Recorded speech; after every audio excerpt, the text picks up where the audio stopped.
think we're live. Never get used to this. We'll eventually get used to it, I swear. Okay, welcome back, guys. We are back on this grind. Okay, we're at 160 eggs. Let's get some eggs. Okay, so there's one threshold that I might want to hit, and that's 200 eggs. Can we get the shiny in 200 eggs? We shall try.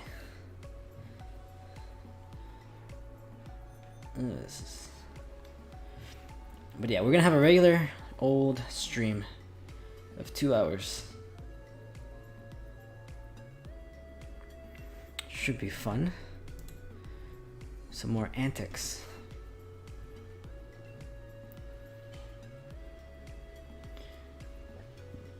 Alright, maybe I'll be very good with the word count, with the egg count this time. Hopefully.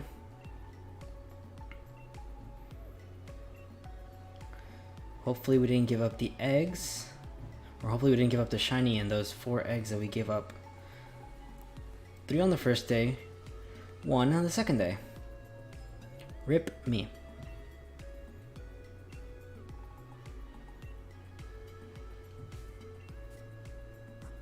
Okay, we have 1 more egg and we're good to go. No. Almost took it out. We were gonna do a mistake. Not even 5 minutes into stream. Good grief.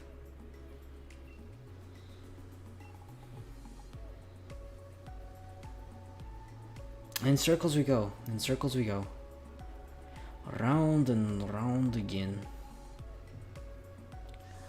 It's been quite some time since I've used this voice.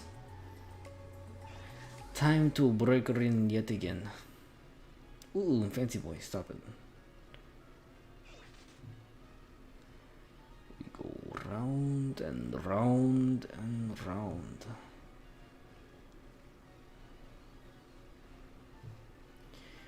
Can you stop me? Never. I do believe Eevee has longer step count. Yeah, but still doesn't make it any better.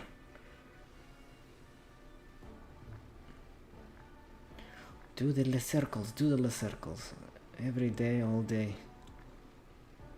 till we get that shiny. Under 200, probably not. We'll try though. It is going to be magnificent. So let's switch it up. Yeah, let's say 161. Boom, gun, Donzo. Hey, not a shiny, but that's all right. Just pick up 1 more, and here we go.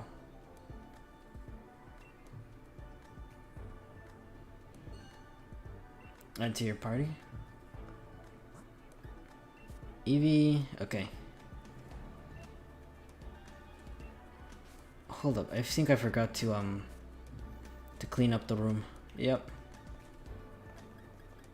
Eevee, got. There we go.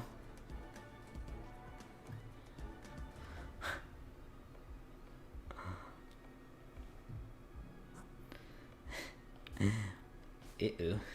Uh-oh.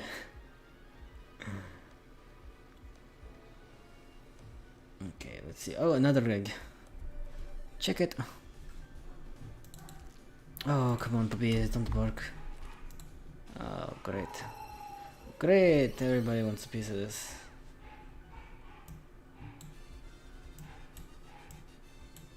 Yeah. Uh-oh. Uh-oh, indeed. We'll get Eevee. No worries. Okay. Let's. Ow!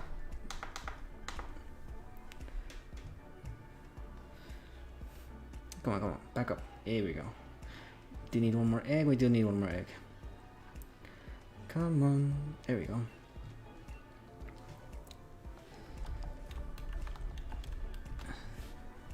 Goes for the egg. There we go.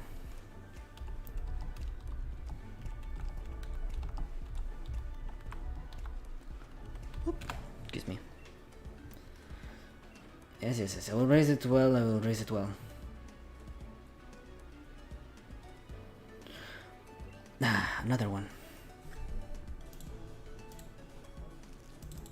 163. Give us a shiny, please. I would like that. I would like that very much. I need the ghost Eevee.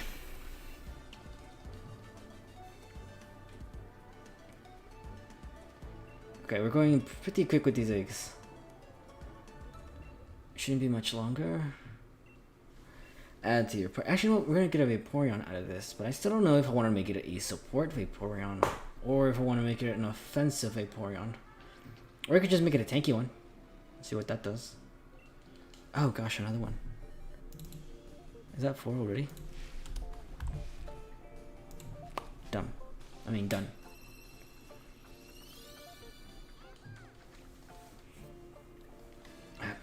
Okay. Let's check her out. It should be 5. Sorry, it should be 4. There we go. Yep, it is 4. And this one's actually going pretty nicely.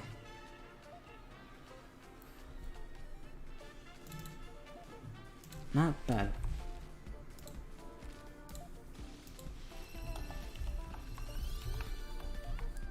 Ah, not yet. Boop, there we go. The bicycle is still going and running. It's not janky or anything, so that's good.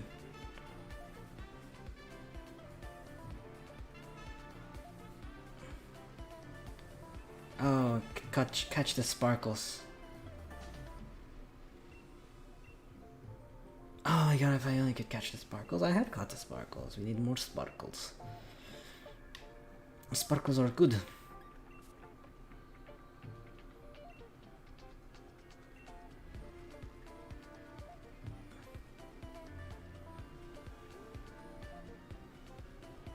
Uh-oh. Okay, we just need to let it hatch. And we should be good to go.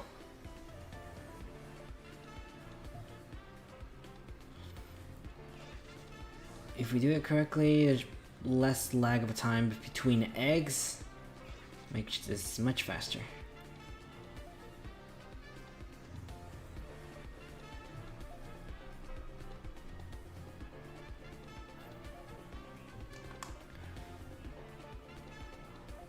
You got it.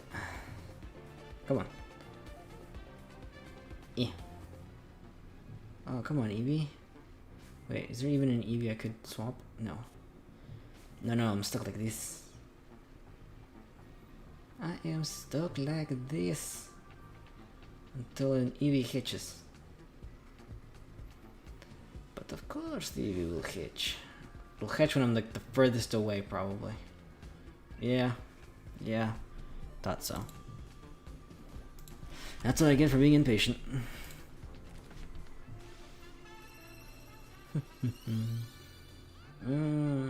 A bite not ready. Is it Vaporeon? Yes, I like that egg. I need to replace the little Eevee that did not shine.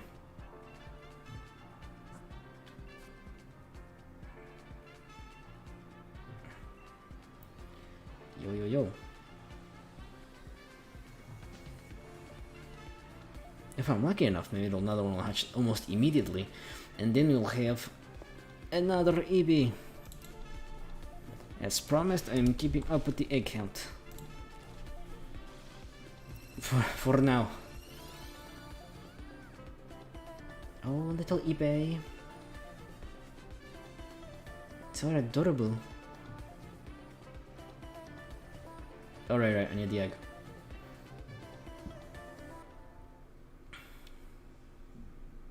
Add to your party.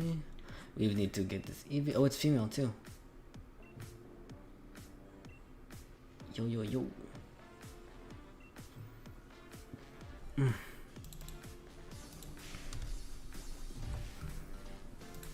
Presto, Dunzo. Dunzo.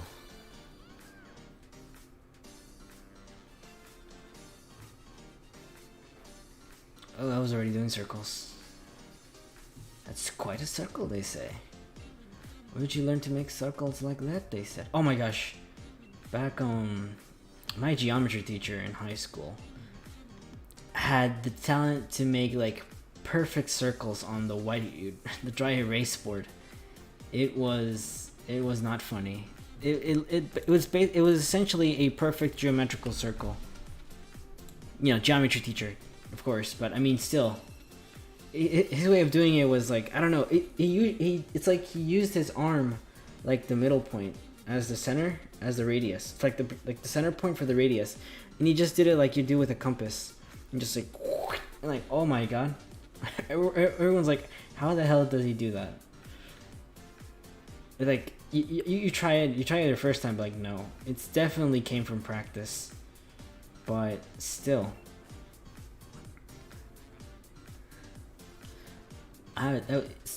Like perfect circles, but perfect like really big circles too. It's like what?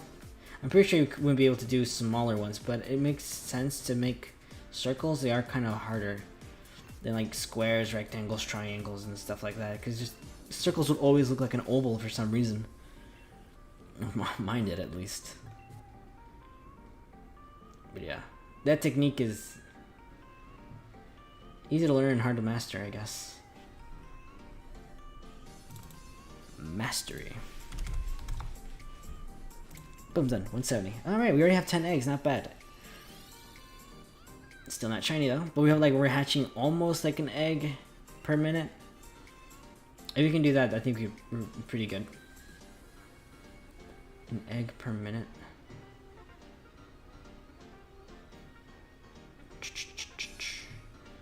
The music's nice. I like it. As long as we don't mess up and give away an egg or take away the parents out, we should be fine. So that would make 70, that would make 10. Uh-huh. Let's get this done. Ripjaws. And we'll wait for another Eevee to hitch. Oh. Wait, no. I think I've ever placed it. I have. So we are waiting for another Eevee to hitch. Come on, Eevee. Eevee. Yeet. You yeet like you've never yeet before. Eevee. Come on. Is it getting darker? Follow the circle, follow the circle. You want to catch it, you know you do. You want to catch it. Oh. Perfect circle. Perfect. Nope. No time. Must catch. Must catch shiny. Must get it before 200 eggs. Come on, shiny. Give us the shiny. Ah, not the shiny. It's incredible though how easy to have shinies it is now. I mean, it's always been the Masuda method and the shiny charm, but now it's just like super easy. Especially Game Freak making it easier and easier with foreign dittos and stuff like that. Or perfect dittos that you can have foreign if you have friends or extra switches. There we go.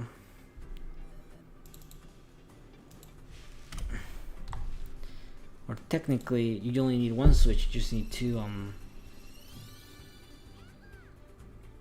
users. Yeah.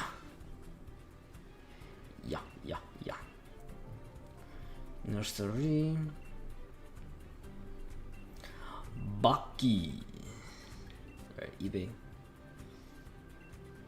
We're doing pretty well though. I think we're doing pretty well. I've fallen a little bit behind, but that's alright. We are hatching this pretty well, We're like 3 eggs behind from having 1 egg per minute. But that's alright. The thing is to be consistent.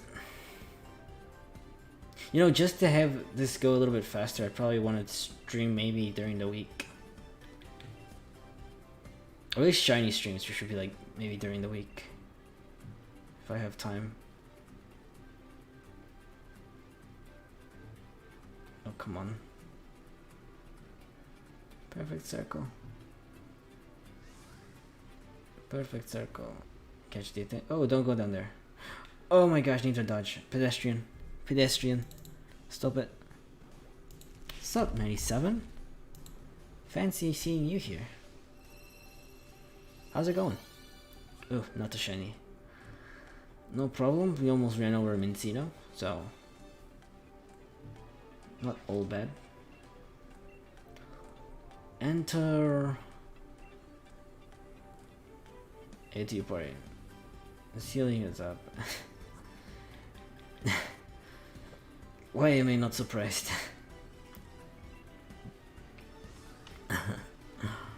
Okay, ooh, actually, we need to catch feathers. Actually, there's no feathers to catch. RIP.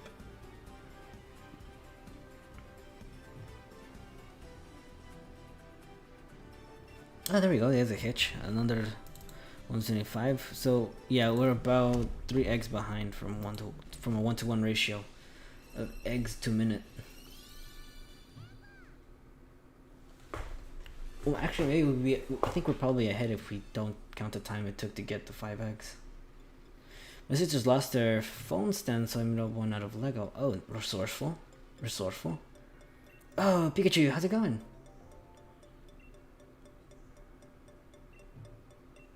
How's life down under?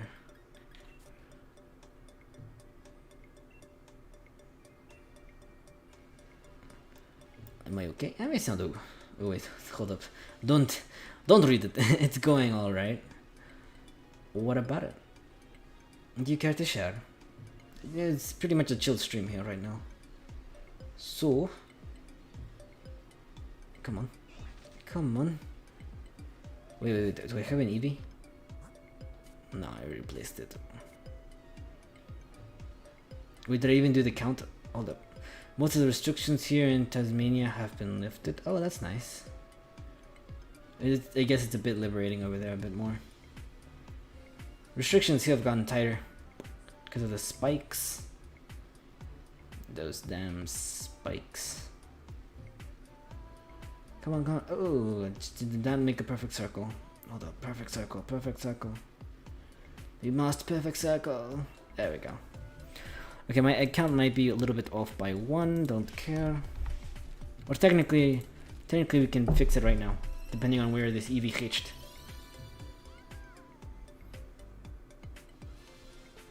Oh my god. Have you been playing Pokemon a lot?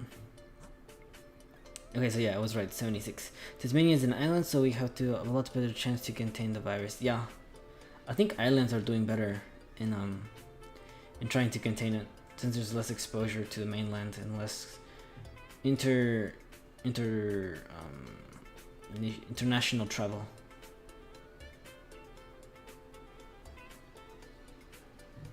Like, I think New Zealand is doing a pretty good job. I think they flatlined like really well. Oh, come on. Yes, there we go. Hitch the shiny, can we hitch the tiny shiny? Come on. Pop up. Boom, shiny. Nope. Okay. Worth a try. And we called you to the stands. And to the party. The party is good.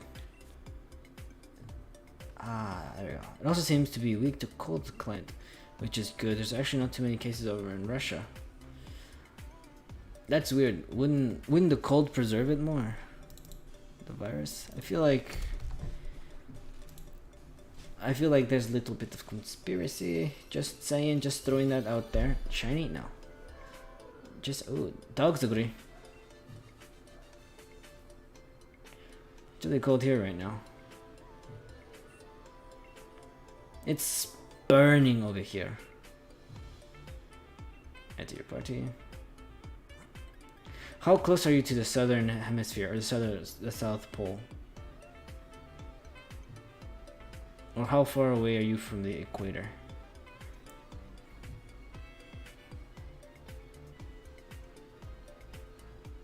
Ah, come on. Oh, sorry, wrong egg. Sorry, run. Perfect circle. Must make perfect circle. Everybody all together now. Wingardium Leviosa. Shiny? No, no shiny. I almost looking at 3 screens.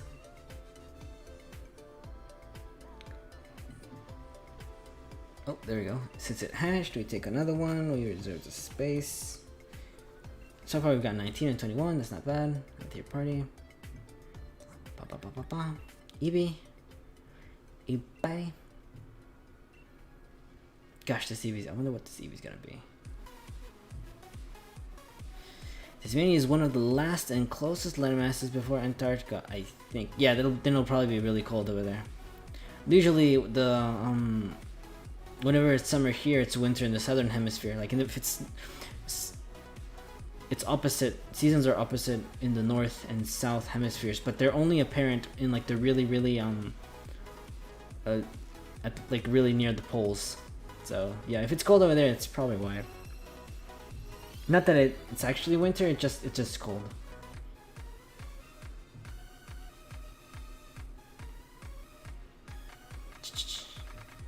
Eevee hatched and I did not click it. Hold up, let me change the number. That's not what I wanted. There we go.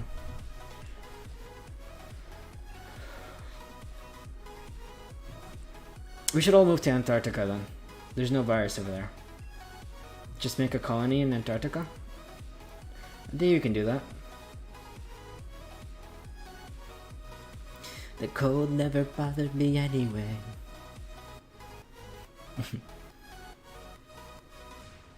Conceal, don't feel.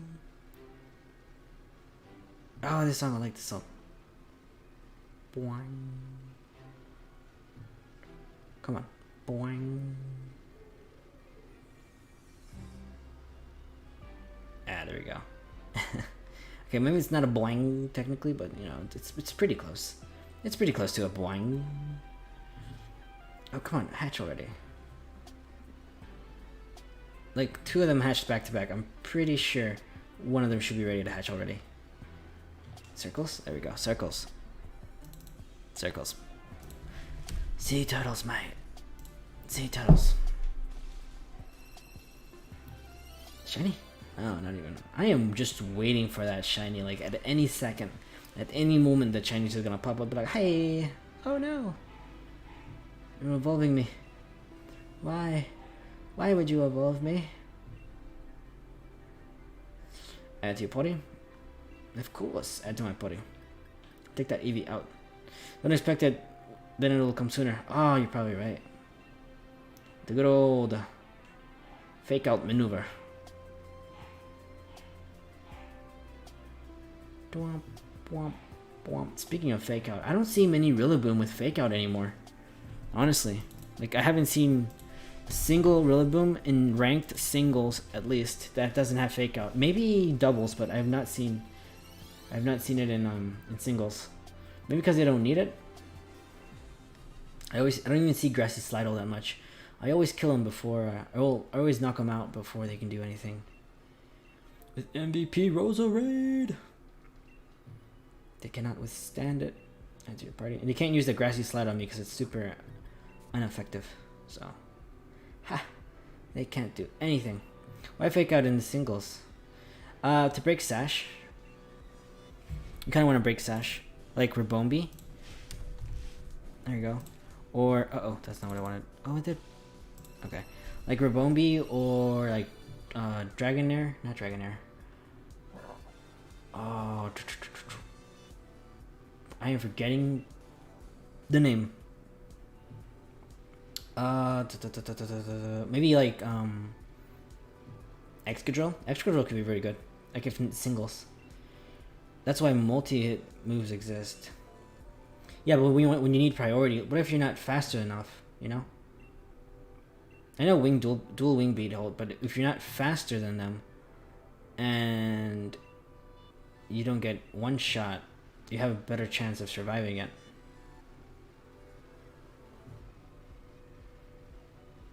I guess for tankier mons it doesn't really matter, but I mean if you're going up with some real flyer power. Oh, that depends if you switch out fast enough. Boop, there you go. See, if you have a fake out with focus sash and you're faster than the one that's already fake or doesn't have fake out, you can survive, you can boost, you can Dynamax, you can X Airstream if you really need to, and start sweeping the team if you're powerful enough.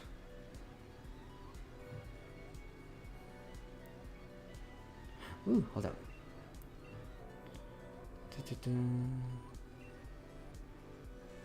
Add to your party.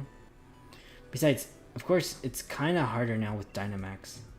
Because if you predict a fake out, all you do is Dynamax, it's worthless, and then you just continue to sweep the team. Dynamax kind of makes it much more difficult to use fake out in any situation, except for maybe doubles, because you don't know which one can Dynamax or will Dynamax. And then you're stuck. Of course, there's inner focus. So if you bring in inner focus, you know exactly which one they're gonna go for. It's kind of why I like inner focus now. It has so many more uses. So many more uses. So you also just answered your own question, my guy. Yeah, well, it's a thought process. You have a thought process. You throw out a question, then you think it through. No, especially if no one comes up with a really good answer. Yo. But you know, you'd still see it. Shiny, no, not that long.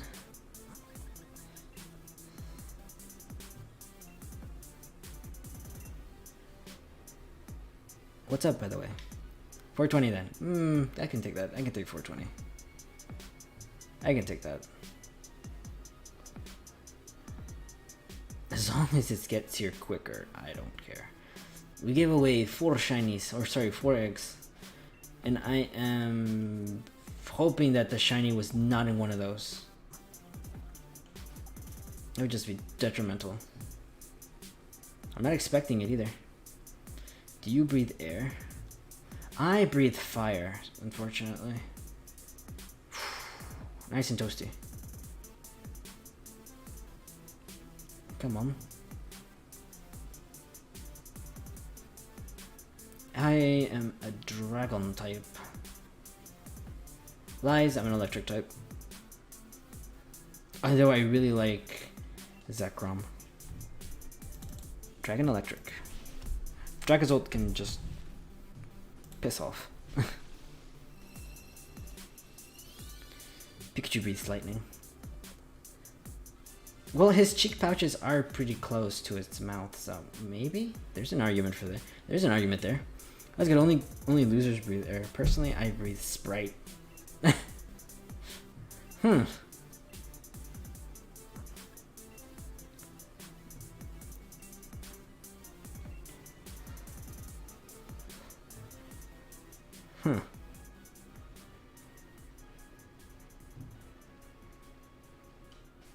I don't know why. That sounds awfully familiar.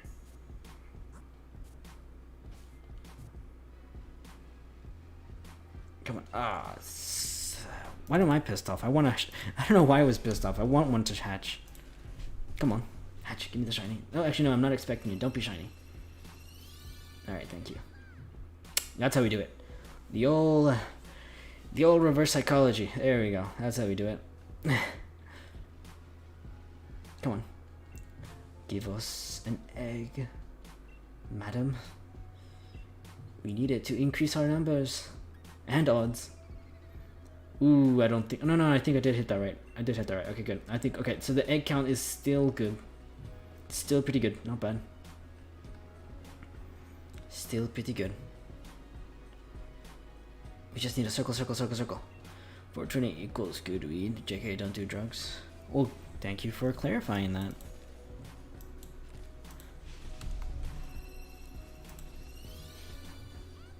I wasn't expecting you. Why did you not shine? I thought this is how that worked. Oh, come on, don't give me that look. Give me a egg.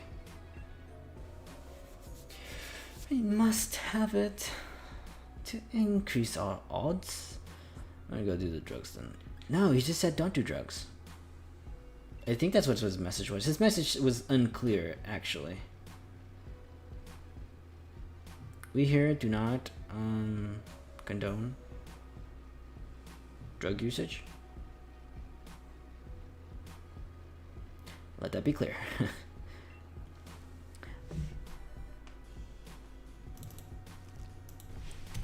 189, there we go. He said, do not do drugs, so I'm doing drugs. Do not do drugs. Ah, is it opposite day? Has opposite day had come? I do not know. Ah, the reverse psychology. Ah, you oofed yourself. You oofed yourself, 97. You used the reverse psychology when you shouldn't have.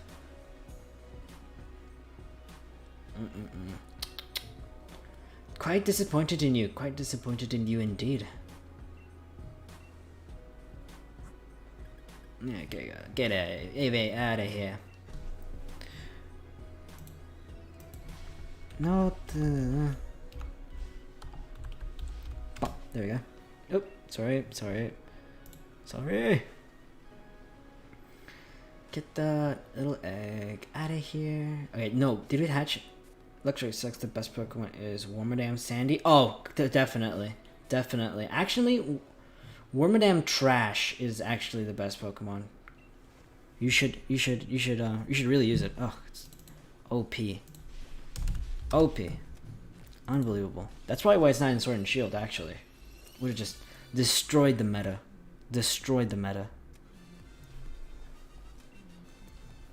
Unlike this shiny Eevee that doesn't want to appear. Come on. Give it.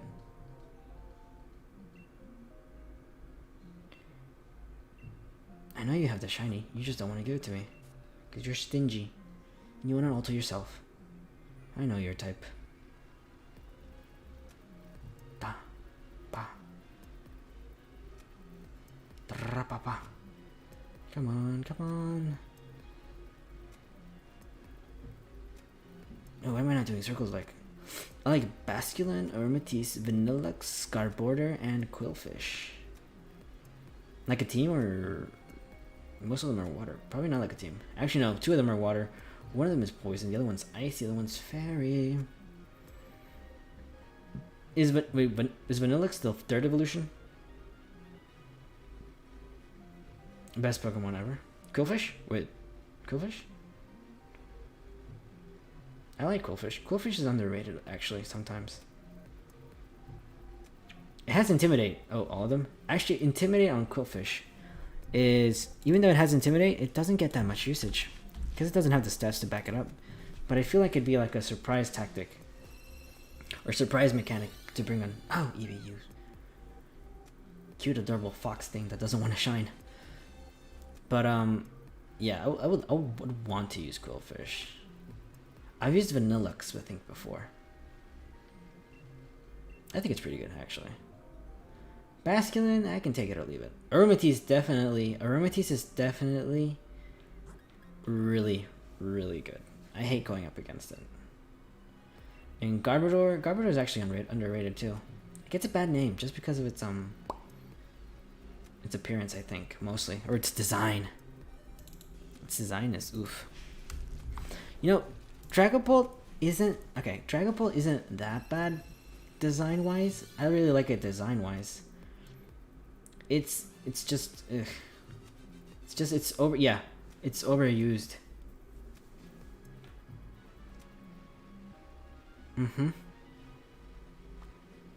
Actually, did I? I think I did. Hold up. Did I do it? I'm sure I did it. I like Dragapult's shiny. Not gonna lie, I do like Dragapult's shiny. I like its annoying to battle. Yeah, that's definitely annoying to battle. I know of Snow, one of my friends in Discord, has a Shiftry that just decimates Dragapult. So, if I ever want to really take care of Dragapult, I'd probably just use Shiftry. Also Switcheroo. I'll have Switcheroo Whimsicott. That takes care of a lot of Dynamax Pokemon too. Yeah, but its design and its lore is top notch, actually. Top notch. So is Dracovish thanks to Wolf Glick? That thing is so one-dimensional. It usually either... Actually, it's usually either one-dimensional. It's using either Choice Band or Choice Scarf. Yeah, but Shiftry on Sucker Punch. Shiftry Sucker Punch is one hit, I believe. One hit KO potential. So even if that U-turn comes in, unless it's like a Sash or maybe like a tankier Dragapult, it's gonna oof. Damage calculations are probably there somewhere, but you know, it's a good response. I like it. I haven't used it, but I like it. Like in Chlorophyll, with using Chlorophyll, definitely. Frail defenses. I've seen them make sorry, I almost did it twice. I seen them make bulkier Dragapults for some reason. Support Dragapults. If they put up the Reflect and stuff, like if they see the Shiftry and then they put up a Reflect before it, it's completely. Unless maybe it's Life Orb. 195. Hey, there we go. Okay, we're not getting into that 100, but okay. Can you help me find the high quality animations in Sword and Shield? Can you help me find the high quality animations? I've been trying to look for those high quality animations too. If you see, I just have the sprites. I've been trying to find those high quality animations too to have on the stream. Or wait a minute, is that high quality animations? Is that a graphics jab at Game Freak? Because that might have gone right over my head.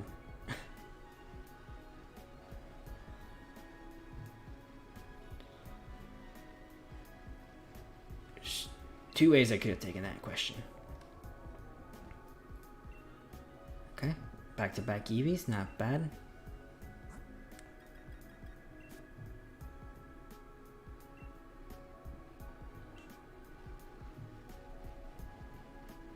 Their entire budget for the base game went into the Pyro Balls animation. They have some reused animations, not gonna lie, but you know, it kind of works. It's familiarity. It's not like super res, high resolution, high fidelity animations, but it works. Honestly speaking, I would have liked a little bit better, but I like what we got.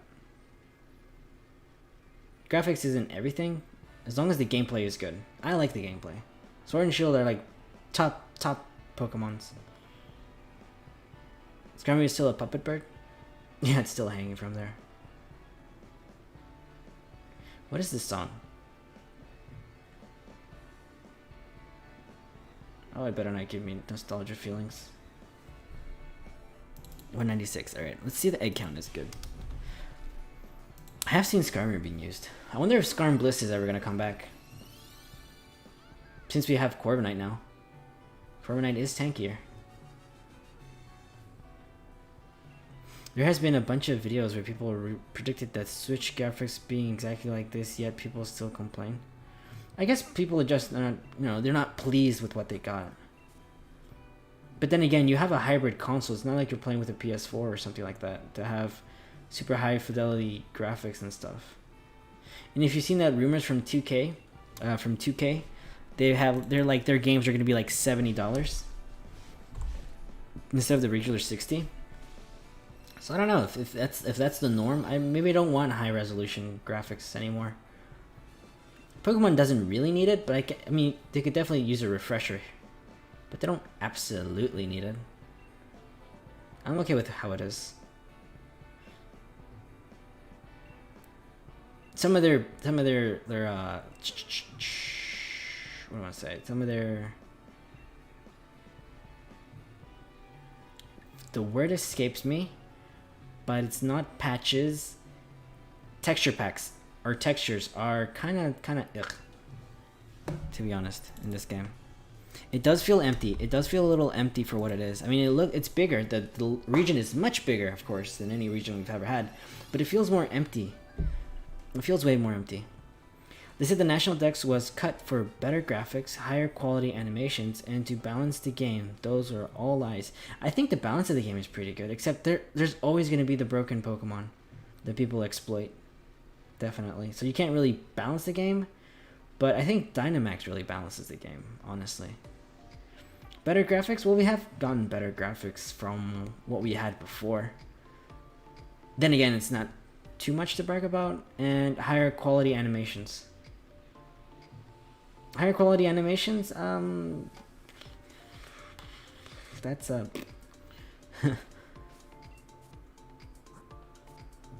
I don't want to be the one that shits on everyone's parade, but like they're not super high quality animations. They still survive, and they're still good. You're just not gonna find those like super 4K or like PS4, Xbox One type of graphics. You're just not gonna get that from a Switch. I think they just wanted to make sure people weren't too bummed out for the national dex. I mean, I don't miss the national dex, honestly. Landorus is coming back? Yeah, Landorus is coming back. And lots of Pokemon have very noticeable new models. I still feel, because Neve brought this up once, I still feel like Talonflame's wings clipping could, like, have you seen how Talonflame flaps its wings? Its wings still clip its body. I mean, they could have definitely fixed that, honestly. Or just don't even release the game until afterwards. But I think they were rushed. I still feel like they were rushed a little bit. Oh, we hit 200. We hit 200 and no shiny. That's sad times. Sad times. They don't have new models. They reused all the models and animations. Yeah, I think they had that as basis, and then they tweaked them a bit. They said some of them were made from scratch. There's always this huge debacle about it. We still haven't seen a clear declaration? Resources? Not resources. A clear proclamation, I guess, from Game Freak saying which ones are not and which ones are. People act like this text cut wouldn't have happened. Reminder that you had something similar to Gen 3 where all your mons got left behind due to the technical limitations. Probably. But they said it before that all the Pokemon aren't going to be gone. This wasn't due to technical limitations, it was because they felt like it. Yeah. But then again, I feel like having too many Pokemon in one game doesn't help all that much. But at the same time, we've gotten so many Pokemon that we can catch. More than any other game possible. I like that. I personally like that. That means new ball mechanics. That means new Pokeballs and brand new Pokemon. For what we have, I think, I don't know, what is the total number, actually? Getting left behind. That's 201. I mean, they're actually not being left behind, except for the ones that aren't in Sword and Shield. But, you know, a dex cut was gonna have to come sooner or later. Actually, you can't have like 2,000 Pokemon or like 1,500 Pokemon in a game. I feel like it's better for them to cut now than cut later when it's so much more Pokemon. Let people get used to the idea. I mean, for competitive, I don't know. Of course, people that don't play competitive and just collect Pokemon, I guess, yeah, that would be a bummer for them because they can't have all their Pokemon in one place. Except they have Pokemon Home with actually much better sprites. I like the sprites in Pokemon Home, but they have that for their collection, and they can trade and do everything with them in there. I heard of power creep. Lots of Pokemon become more viable with the most of meta threats gone. I do hate power creep though. It makes the... Oh my god, I should have picked up these Eevees. It makes the weaker Pokemon, the older Pokemon, less viable. Mugus is back, yes, but I think you can't survive max airstream. Add to your party.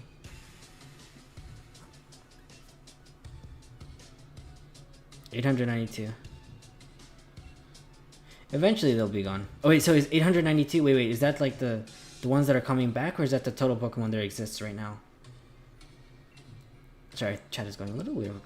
Last time I was here, you said something about possibly lending me a Meltan, Melmetal, and Zamazenta so I can get their dex entries in home. Ooh, I did say that. Okay. I can give you Zamazenta if that's okay. The balance excuse is stupid. They can just ban Pokemon. They don't have to cut the Pokemon altogether. I feel like that would have been a good fix for it. I just don't know why. I mean, you can have all of them in. You don't have to catch them all, but you can just have people have them all in. I really feel like they don't want to have that many Pokemon. I think it's just a personal choice on their part. I don't really think it's I think it's like a game design choice, not really a, oh no, we can't do it. It's up to them. I don't know. I don't know what the choice is behind them, but not having them available sucks. 892 not counting Tundra Pokemon, 809 counting Tundra Pokemon. Okay. Okay. Yeah. See, I mean, they've been doing it like all seasons for Sword and Shield, just banning Pokemon. You have them, but you just can't use them in ranked. And honestly, ranked is what you care about more right now. They put an emphasis on ranked, so just don't let them go in ranked, and people can have their Pokemon, and the meta is gonna be safe. I mean, the actual meta, like casual battling isn't really the meta. The ranked meta is, it's right there. Wilton Tilted. Oh, thank you for the subscription, Tilted. But yeah, they just bring all the Pokemon, just ban the ones that you're not allowed to have in ranked, and everybody gets what they want. Except for Game Freak, because I feel like Game Freak's decision to not have the Pokemon in would just be to, I don't know, personal choice. I don't know. I really don't know. They just don't want to, I guess. I guess they want to put more emphasis on less popular Pokemon. I'm not sure. Have you seen the VGC? The exact same teams because they bully out nearly all the Pokemon's viability. Well, I mean, the VGC teams now are kind of the same. All you see is, look, they even had the Dynamax events for the ones here with Tyranitar, Excadrill, Togekiss, and a whole bunch of other ones. We have heard about Calyrex getting fusions with 2 new Pokemon through leaks. Oh, I have seen that too. I have seen that. I think they're horses, right? Pretty sure they're horses. Or something like a Pegasus or something like that. I don't know. But I would definitely like to see one of those. I don't like Calyrex's big ass head and its noodle arms, but I do not change that. But it's fine, I guess. I personally do enjoy the legendaries we have this generation with the wolves. I am biased to that, but I definitely welcome it. I feel like Zacian is better than Zamazenta, technically. Teams are now just Dragapult, Excadrill, Togekiss, Tyranitar, Dracovish, and Galarian Zamazenta. Yeah. Honestly, it's the there will always be Pokemon that people will make popular or overuse and which will dominate the meta. There's always going to be like that. There's no real way to balance a team like that unless you actually counter it and just go anti-meta with it. But not many people go with anti-meta. Especially a lot of people just piggyback and just use the same teams from other people. That's not cool. Make your own team. Don't even try to go win. Just make your own damn team.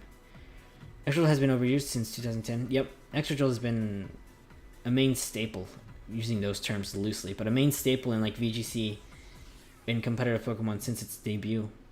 Because of Sandrush, honestly.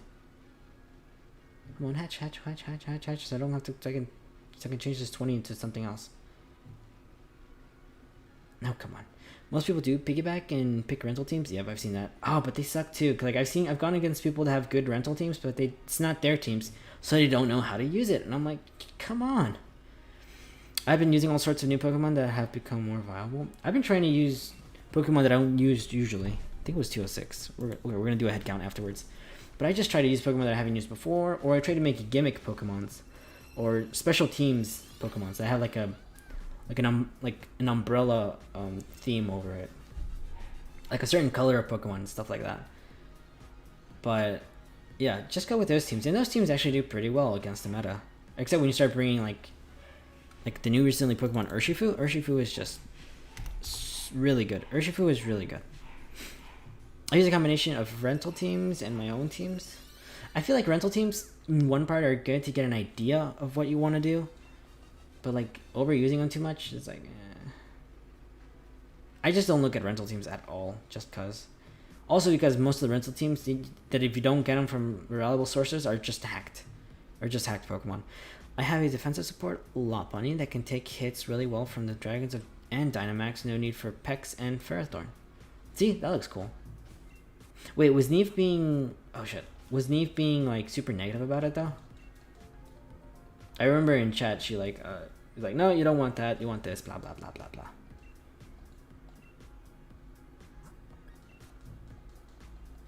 But yeah, using Pokemon in ways that you don't intend to or not intended is so much fun. No, she just told me to switch around my own move. Oh, okay. But yeah. Like, Special Cinderace. Probably not the best thing, but I love using that. I haven't seen a lot of usage for Ferrothorn recently. I've seen it a couple times. Actually, I went up against a battle with someone using Ferrothorn. Close friend.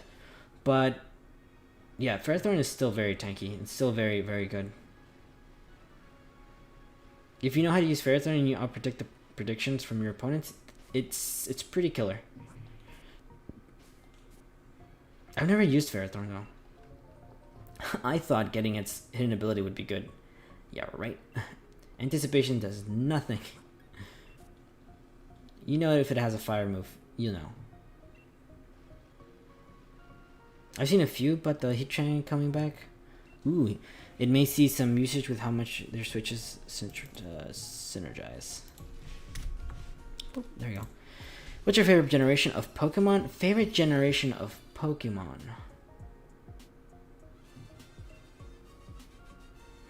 Like for competitive? That's a hard one, actually.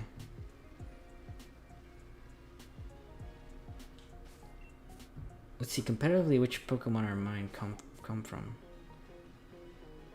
Oh, wow, these are hatching faster. I don't know. Competitively, I kind of like... I think 3rd gen. I think I like 3rd gen competitively. I never really thought of that. I just like a lot of Pokemon too much. Yeah, I think, but 3rd gen. Like, if I ever choose like competitive Pokemon, I think 3rd gen Pokemon are my favorite. Just the ones you like the most. Nothing to... Oh, ooh. I like them. I think 3rd gen. Honestly, 3rd gen. I love 4th gen in general because I like the region. Like, a lot of my favorite Pokemon come from 4th gen. But like, as a total, just looking at the Pokemon, stop making circles. I'm pretty sure 3rd gen is my favorite. You have Swamp. All the starters from 3rd gen I really like. Then you have Metagross, you have Salamence, you have Flygon. You have the legendaries. You have Rayquaza, Groudon, Kyogre. Those legendaries are really cool. You have the Regis. We have Regis in this generation too, but I like the OG Regis. Yeah, there's a lot of Pokemon they're like really good in third gen. I think there's like really few that I don't like. But I think 3rd gen, even though 4th gen is my favorite gen, I think 3rd gen Pokemon are probably my favorite. Of course, I still like Luxray the best. Regardless, I still like Luxray the best. I got Pokemon Red Virtual Console yesterday, and it's super boring. It's probably boring because it's so different from what we're used to, I think. I've played the Virtual Console for... Oh god, I almost thought I'd give it this way. For Blue? It gets boring, yeah. It definitely gets boring. But I think you just need to get a taste for it. Or get a feeling for it. It's like an acquired taste if you haven't played with those in the beginning. I think 3rd gen and up is like I'm good with. Gen 1 and Gen 2 it's a bit tough to get through. But you know, I think like the possibilities for the shinies, possibilities for like glitches just make it that much more interesting. So I like the virtual consoles. I wish they could bring virtual consoles over here to the Switch. I kind of don't want to play the virtual consoles over there on the Nintendo 3DS. To get the most out of it, you can download one of the other original versions of Red and Blue and catch Dittos. Yeah. Well, then again, Dittos are pretty good in this generation. My favorite Pokemon is Pikachu. My next favorite one is Shiny Mega Rayquaza. Ooh, almost got it. Shiny Mega Rayquaza are definitely an awesome pick. Like, that's really good. Black Shiny, awesome. The Dittos will actually have the foreign tags, meaning you can Masuda them. Okay, well, yeah, probably. But I already have something like that, so I guess maybe not for me, but I guess it is very useful. I haven't seen a single person who said their favorite generation is Generation 1. I already have A6 IV4 and Ditto. Yeah, it's not that great of a... Like, prior to Gen 8, that was probably the best, but... I think just because of what we got from the events, this is probably the best gen to get Dittos. I don't know, I like Generation 1 only because of Generation 1, but like if you were to pick and say which actual generation is your favorite, I'd probably go with something that's not Generation 1. Unless Gen 1ers. You know Gen 1ers, they'll say Generation 1. The ones who only believe there's 151 Pokemon. Okay.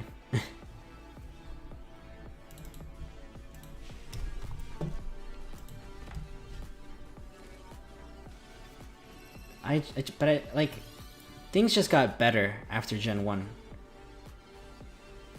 Like, competitive got better, graphics got better, designs got a little bit better, honestly, in my opinion. Then they fucked up in Gen 5, and then I'm like, skipping that.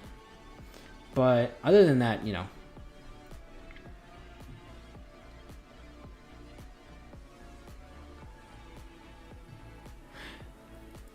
Vinny. A lot of people love Gen 5. I don't like Gen 5. Gen 5 is weird. Gen 5 is a weird time for me. I skipped it. I skipped Gen 5. Not intentionally, but Gen 5 is, yeah. But I'm still like looking back and I'm like, it's not really worth it. Excuse me, playing Gen 5 unless you want hidden abilities, but they become more available now. Original 51 is his YouTuber name. Oh, okay. I thought this was gonna be like a Twitch plays Pokemon thing. Or Twitch plays Pokemon Red.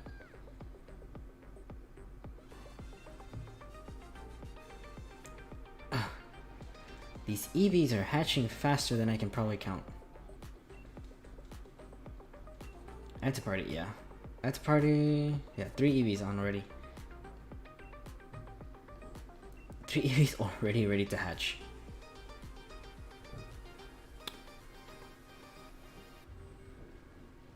Oh, there we go. Ah, yes, Twitch plays Pokemon. What a fucking mess that was. Yeah. I haven't seen it. I've only heard rumblings about it. Not I'm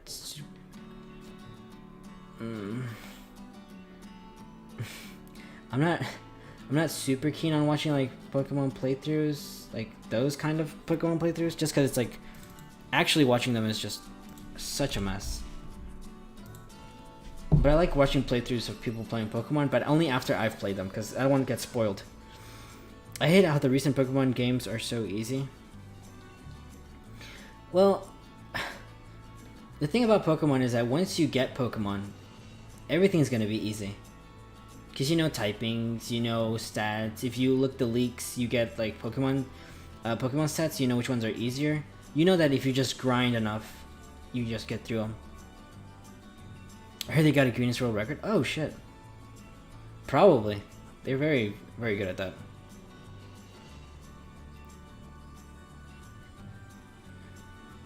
It's really hard to make Pokemon hard if you've been at it a long time. Because I've seen kids play Pokemon that have never played Pokemon and like they cannot get past it. I will say though, Gen 7 Pokemon was pretty difficult for me. Like not grinding, just trying to push through. It was kind of difficult for me. Like not even battling wild Pokemon, just trying to do it. Because of the Totem Pokemon. The Totem Pokemon were definitely difficult. Yeah, Ultra Necrozma definitely was difficult. Definitely. Your whole team got one-shotted. The only reason I beat Ultra Necrozma was because of lucky friendship crit. Survivability. Yeah, Ultra Necrozma was like the definitely difficult. There's 8-year-olds who got Pokemon Let's Go as their first game and they were Let's Go Pikachu and Let's Go Eevee are definitely really baby games. I'm just gonna say right out the gate, those are baby games, honestly. I think they were meant to be easy because I guess they were trying to bridge the gap between Pokemon Let's Go. Oh, sorry, Pokemon Go and Pokemon main core events. So they made it, I think like they made it easier on purpose. Besides, there really wasn't any good battling in there. It's just catch Pokemon, level up, catch Pokemon, level up, boom, done, easy. The competitive though for Let's Go was really nice. It was fresh because you didn't have to Eevee train. All you did was pick a nature, get good IVs, and just battle. And I really like that. I honestly really like that. I hate that you couldn't battle too much because everyone would just bring Mewtwo, Meltan, all the legendaries, and you're like everything would just be dumb. This is someone beat Ultra Necrozma on his first attempt using Aegislash. Ooh, Aegislash. They gave the partner Pikachu double kick to make it easier for people. Yep, to beat the first gym. Yep, that's right. That's true. That's usually something reserved for Nidoran, I think. And you'd usually Nidoran, but yeah, they give it to Pikachu. Also get some good coverage, I guess. But yeah, definitely wasn't made to be a challenging game. I think it was just made to bridge the casuals from Go into the main series games. Did I hatch one? No, maybe. I don't think I've been keeping count. Okay, let's keep count. Oh my god. We started at 160. I gotta remember that. We started at 160. But yeah, Let's Go Pikachu, baby game. Let's Go Pikachu and Eevee, kind of good for competitive. Didn't really take off, which really took off. Honestly, not my favorite games, but you know, I guess they exist, so they have some good benefits actually. You can bring over Pokemon. You can get easy shinies in Let's Go Pikachu and Eevee. I like that. Pokemon can be hard even if you know type matchups. I had a hard time with some of the battles in Ultra Moon. Yeah, Ultra Moon were difficult. I felt like the totem Pokemon were difficult in general. That was more so meant as a fix. In Fire Red Leaf Green, they gave Charmander Metal Claw for the first gym. Oh, that was more so. I'm like, more so. That was more so meant as a fix.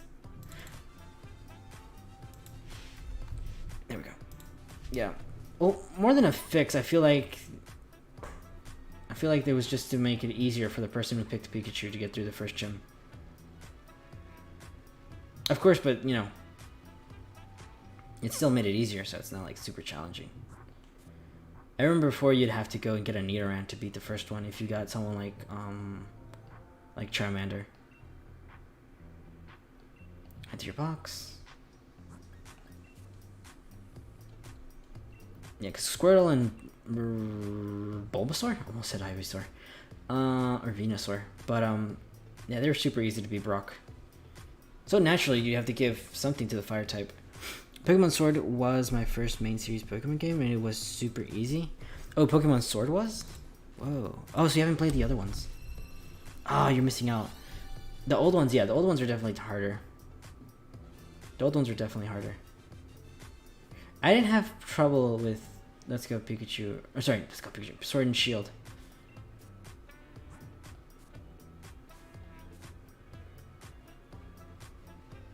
I mean, but did you know type matchups before though? I don't feel like Sword and Shield was too difficult. I even sped through it and I've played Pokemon Sword, Let's Go Eevee, Ultra Moon, and I have 3 badges in Pokemon Red. Okay, yeah. Out of those, which one is the most difficult then? I want to know that. Which one is like the most difficult that you had trouble with? I'm pretty sure it's Red. It's boring. It's probably long because you can't really move or run or bike or anything like that.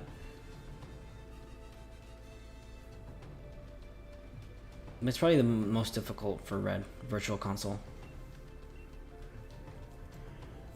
For instance, all the elemental punches were special moves in Gen 1 3. Oh yeah, those, right. Mostly because of typings, yeah. Typings didn't have physical or special, it just went on fire. So like fire was special, fighting was physical, ice was special, water was special, electric was special. Ultraman. Okay, Ultraman. Oh, Ultraman was the toughest one. Wow. I could see that. Probably sure Let's Go Eevee was probably the easiest. Pokemon Sword and Shield probably come after that. Then probably either Red or Ultraman would be if I had that list. Honestly, I liked Ultra Moon's. Oh, shit, who put the fucking turbo button there? Honestly, Sword and Shield. Sorry, not Sword and Shield. Ultra Moon, Ultra Sun, and Ultra Moon were pretty difficult games, and they had good games. I don't know. The Ultra ones were good games. In my opinion, they were good games.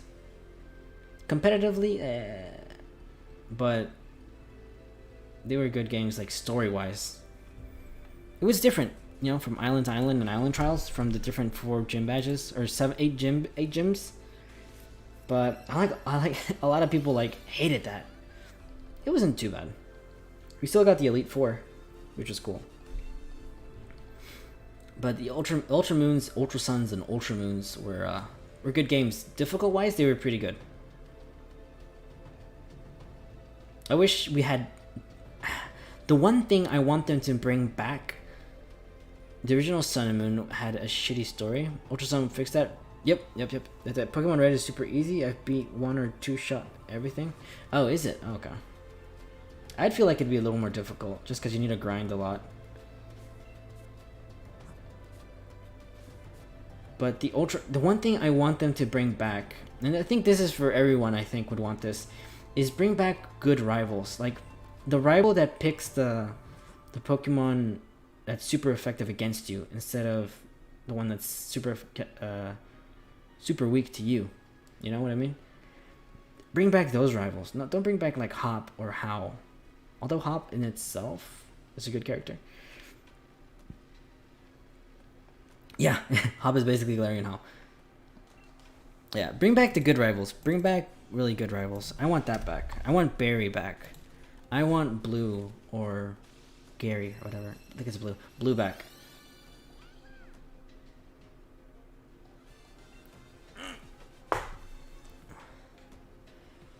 I think everyone would like that. There's no need to take it. Like Silver. Bring Silver back. Like from Heart Gold and Soul Silver. Bring that guy back. I never played Heart Gold and Soul Silver completely, but yeah. That's the one. Red Asphalt. Okay. I feel like that's taking a page from Golder.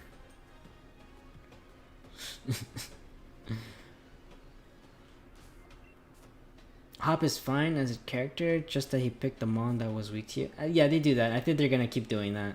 And I don't like it. I don't know why.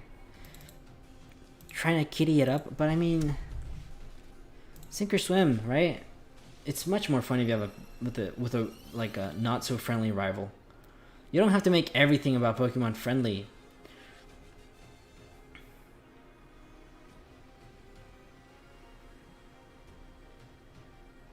I mean, they have sexual innuendos littered from everywhere. Why would you keep that but not make a good rival? Like, I don't get it.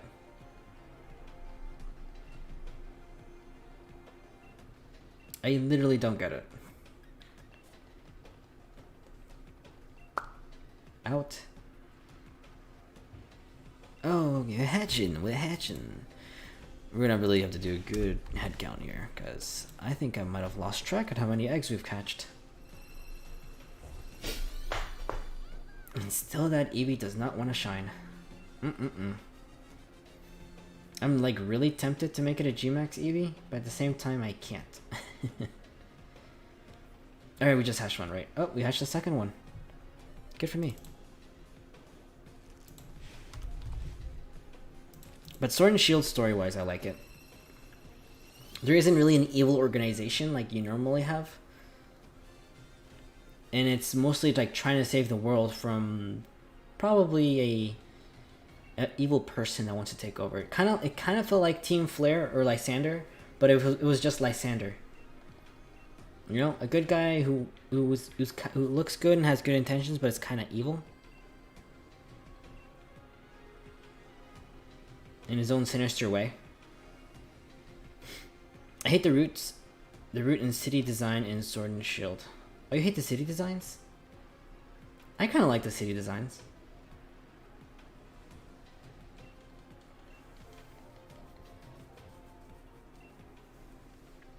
My problem is that it's empty. Like, for how big it is, it just feels empty. It feels like you're... I don't know. Maybe because it's such... There's much more space, that it feels emptier, because I'm pretty sure it has the same amount of things to do. Actually, no, it doesn't have many amount of things to do, but like, but see, I mean, you can see how big the city is, and you can't explore all of it. Oh, by that. Oh, yeah, that is annoying. I wish you could explore all of it. See, if you could explore all of it, there'd be more potential for side quests.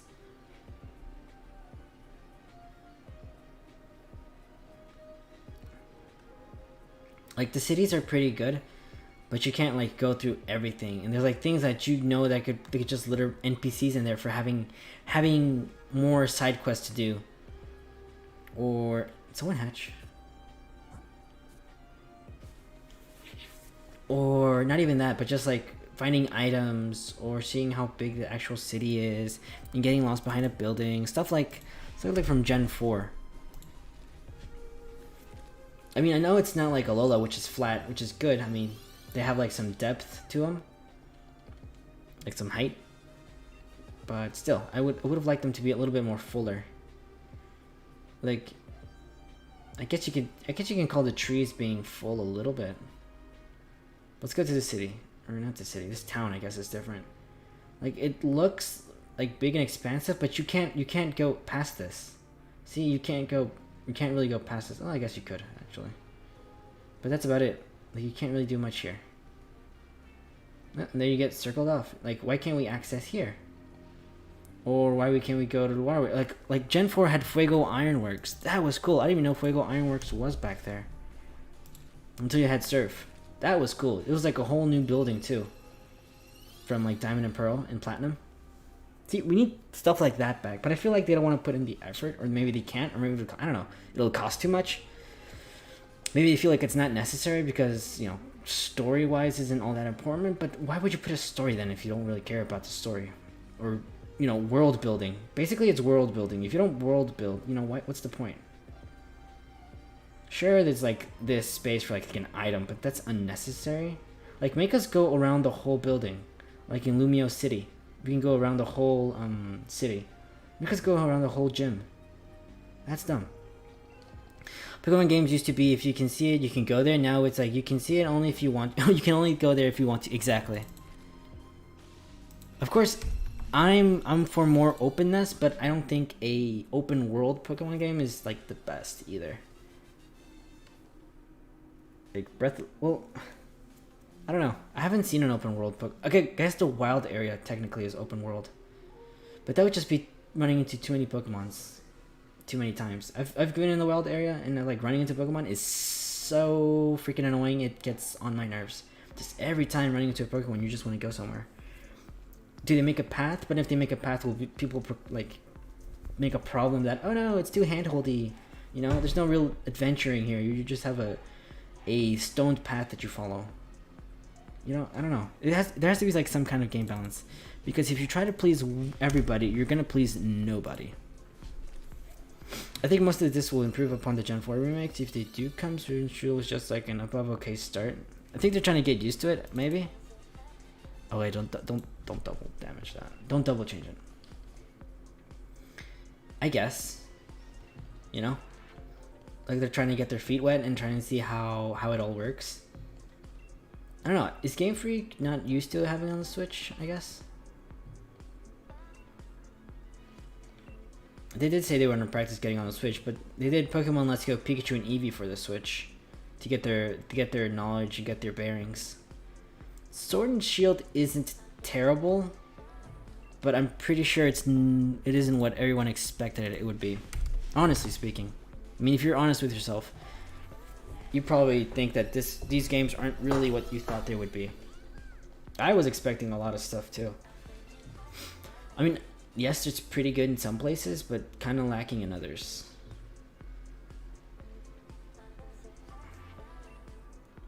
The DLC, I like that I like the DLC that they brought it back. Or not brought it back, but Ultimate. Yeah. Winden is supposed to be London, and it's so tiny. Winden. I kind of like Winden. It doesn't feel... Winden doesn't feel like the final city. Or the Pokemon League, technically.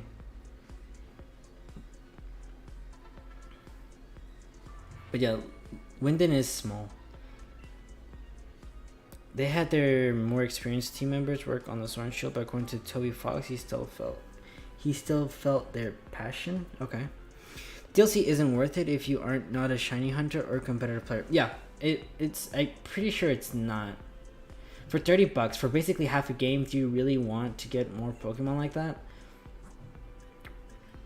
Probably not. I mean, you could just have the update and be trading with people just to get the Pokemon without having to buy the olive armor upgrade. As in, they seemed fixed on what they worked on and everything, so they were most likely getting used to the new engine. Okay. Do they have a new engine? I feel like they don't have a new engine. You know what? I think... Okay. Don't quote me on this, but I feel like they have a new engine, but it's just built upon what they had before. Like some major overhaul on a different engine, on the game engine, but it's still not like super new engine. It's, you know...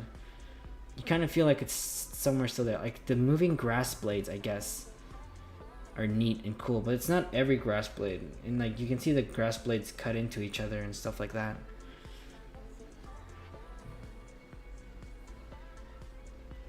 I'm pretty sure they did, but Let's Go Midget was made on a modified version of Gen 7 one. Okay, maybe. I think I remember that. I definitely remember hearing that they made the Let's Go Pikachu and Eevee on the new engine, on a modified engine of Gen 7. Let's see. I mean, it could be a new engine. I feel like it clips. Like when it comes to the bike, I know it clips a lot. Like the wheel definitely clips.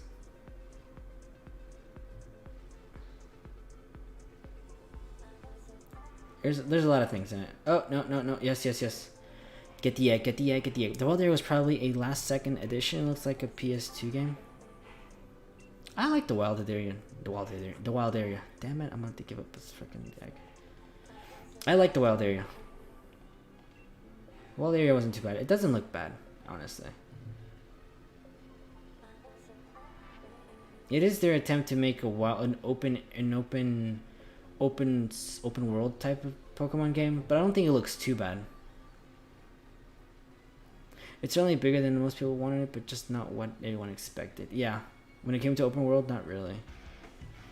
There is going to be some bias in my voice, because I kind of like the Wild Area for what it offers. Not really graphically, but more like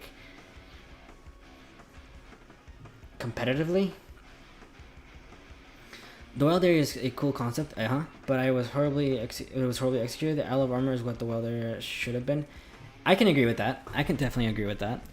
There's a lot of things when it comes to Pokemon that they improve upon. Be like, you know what? This is what this should have been like. Like Sun and Ultra Sun and Sun and Moon should have been what Ultra Sun and Ultra Moon should have been like. We shouldn't even have gotten like Sun and Moon. I feel like they did. I am of the opinion that they made Sun and Moon really like weak or empty just to make Ultra Sun and Ultra Moon look, you know, better. That's my opinion. Oh God, please tell me I hatched something. Oh my god. How many eggs was that? How? I think there were 3, right? We got 61. I think, right? Yeah. Okay. We're. Okay. We're gonna do a little bit of math after here. Don't worry. We're gonna do a little bit of math. They definitely held back on 10 to put up an Ultra Sun. Yeah, I feel like that. I feel like they would do that. I feel like that is what happened. That's just my opinion, but. Because it looked so empty and looked colorless.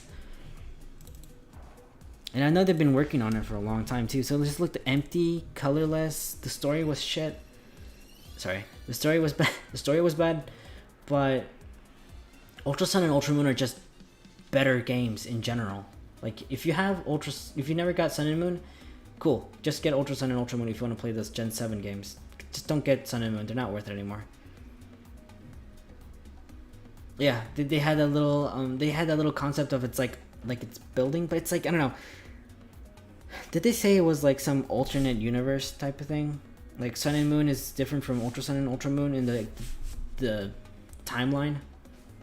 They said something like that, I feel like. They definitely said something like that. You went in. Why would you go in? You son of a... Great. But yeah, they definitely held back on features, on story,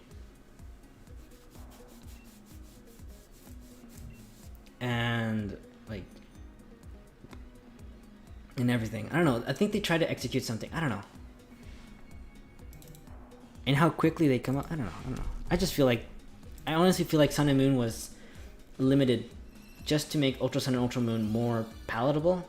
And be like, because obviously our opinions are like, yeah, Sun and Moon is terrible, and Ultra Sun and Ultra Moon is so much better. I'm glad they made these. But then you think about it and like, you know what? We should have just gotten Ultra Sun, Ultra Moon after a year, and we could have saved ourselves so much expense. Honestly. Like I wouldn't have even gotten Sun and Moon if Ultra Sun and Ultra Moon came out, like if I knew those were gonna come out. I was expecting like an enhanced version. I wasn't even expecting another sequel, or it's not even a sequel, but it's like a alternate timeline. I was expecting like an enhanced version, like, oh, Necrozma is like the big one, and the story is like super changed, you know? No, but the way they made it, like they made it look like it was the same story, technically, just improved on so much better. Like it wasn't even like an enhanced version. It was like you got an update patch. That's what it felt like. As a side note, I have one character left to unlock in Castle Crashers. Just got the ninja. I don't think I played Castle Crashers to know which ones I need. Okay, okay, we're gonna. Okay. Oh, there you go. Someone else is hatching. Good lord. Why? Eevees keep hatching. Not to say that I didn't like Gen 7 or Sun and Moon. I liked Sun and Moon, but Ultra Sun and Ultra Moon, comparing them to those, honestly, Sun and Moon is not the greatest. I only have them because I have some foreign files that I really want to get the legendaries in. The Year of Legendaries is probably the only reason why I want to bring those over, because now that we have the battle ready facility, or the battle ready person in ranked at Winden, we can make those older Pokemon competitive now into ranked. And I'm like, yes, please. Shiny Lunala and Shiny Solgaleo competitive? Hell yeah. I am all up for it. I wish they had done that sooner, but I am super glad they did that. That is one of the things the DLC brought upon that I think for competitive players, it's just like top notch. So yeah, honestly, if you're not a competitive player or a shiny hunter, like heavy shiny hunter, you probably won't need the Isle of Armor. Whenever I sell Sun and Moon, Ultra Moon, I always tell them to go Ultras first. OG is not worth it, the time or money. Yeah, yeah, honestly. Good on you. You're a good person. But you already knew that.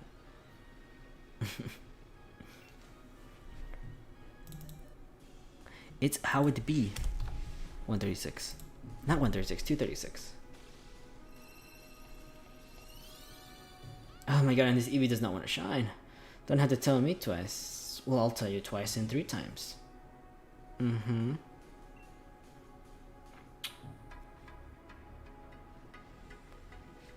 Come on, hatch something.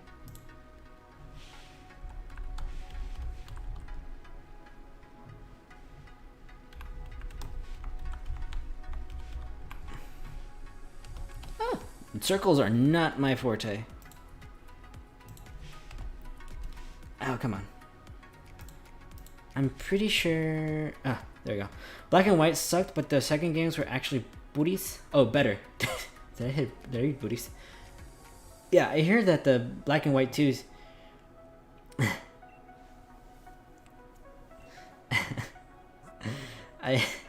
I hear that... I hear that, the Black and White 2 were much better. Booties? Well done. Stop it. I was reading something. Should I buy Omega Ruby as a digital download, or should I wait until I can buy a physical copy? I mean, honestly, the game is saved on your cartridge. So, I mean, I would just buy physical. Yeah, I'd buy physical if you want to save space. and physical probably would be a lot less. Would probably be cheaper. Like if you get used, it'll probably be a lot cheaper because I'm pretty sure digital is still full price. But that's just me. I'll just go. Also, I'm kind of partial to physical. I love physical. Physical also helps to get corrupted data. Precisely. If anything happens to your Nintendo or something, or your DS, or there's like some weird phenomenon in like one of their stabilization updates. But I would definitely go with physical. If you can, you could. I think the new ones are probably down priced. I think the digital downloads never go down in price unless there's like a sale. But I haven't checked the eShop yet to know. Did I? Had someone hatched? Someone hatched. Did I change it? Whatever. Head count after this. After this. Yeah, they don't. Yeah.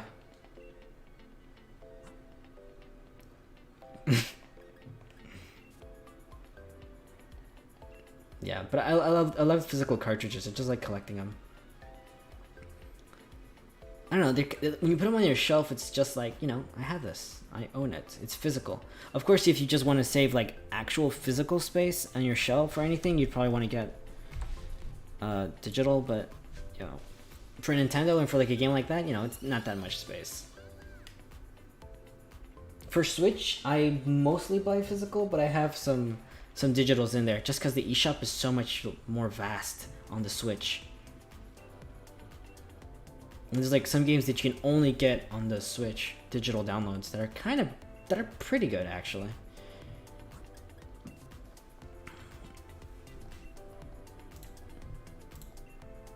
No, ma'am, I do not want.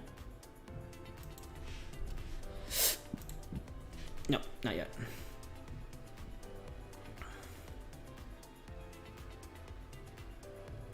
But like Omega Ruby is definitely.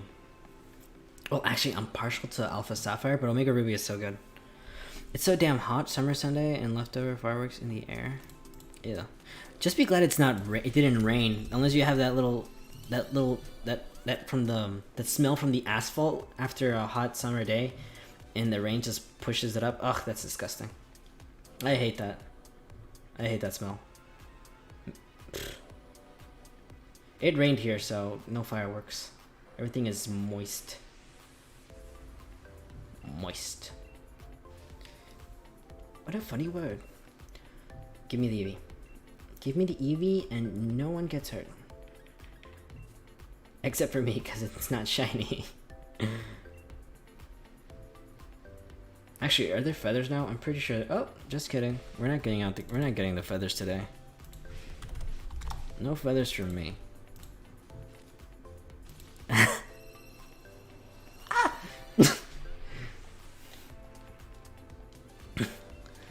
If I was drinking water right now.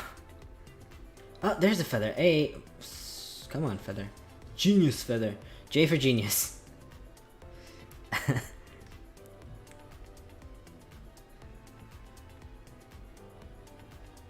Going round. You spin my head right round. Don't know the rest of the song. Oh, come on. You know, I know you know you have a Eevee. Give it to me. There you go.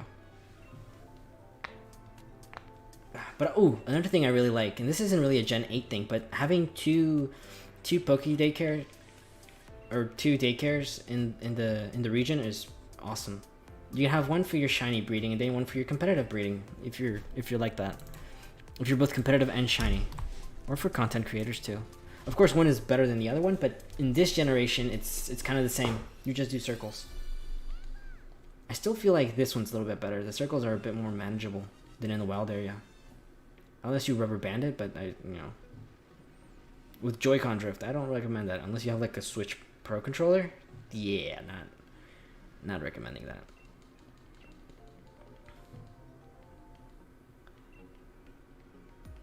Add to your party. Give it to me. There we go. Ba-da-ba-ba-ba-dum. In the air. It felt weird playing this game with a Pro controller at first. Did it? I think I've gotten natural to it. Mostly because I don't use my Switch in handheld mode anymore. I broke one of my Joy-Cons, so I kinda can't use it to play what I want to play. I mean, I can still play Pokemon, no problem. It's just that the LR button is busted. So I can't play one of my favorite games. So I just keep it on the dock and just use the Pro Controller. No biggie though. I got one of the early Pro Controllers, so the little... I need to like tape it up a little bit so I don't accidentally press something on the D-pad. Because Tetris is annoying on this.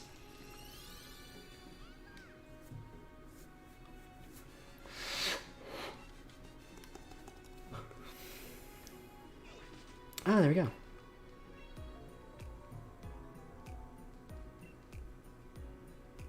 Yes, I would like to add it. Yes, I would love it for it to be here in Eevee. Thank you. How nice of you. Still though, we are not getting the Eevee we want.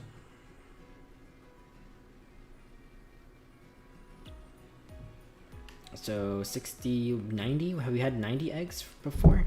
I don't think we've had 90 eggs from the 160. Close though, maybe.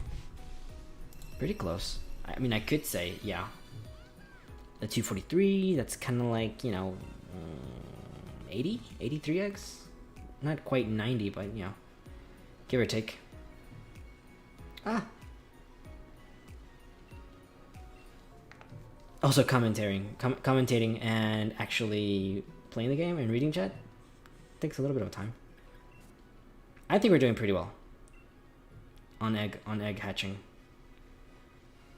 Barely don't even go to the bridge anymore. There's really no need anymore. Just circle it. Circle it, circle it, circle it. Check out some fancy boys over here. Circle it. Ah! Ooh, I thought I hit the Mincino. Great. Now that Mincino's gonna come after me. Now I have to run away. Perfect. I gotta check these Eevees. Dodge it, dodge it. Hey, dodge it. Oh my god, there's one thing I do want back though. From Let's Go Pikachu and Eevee. Overworld Shinies. I want Overworld Shinies back. Oh my god, that'd make it so much easier. Of course, now you'll just be running to find them. And like, if they despawn, you're shit out of luck. But at least you knew they were there. But I want Overworld Shinies. This game should have had Overworld Shinies. That's one thing they should have brought over. I don't know why they didn't.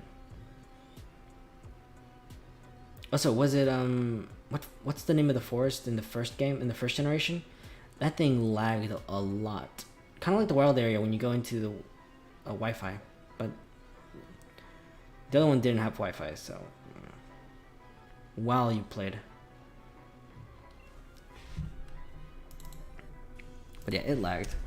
Viridian Forest? Was it Viridian? I'm not sure. I'm not sure if it was Viridian Forest. I was about to call it Pallet Town Forest, honestly. Yo, give me back this egg.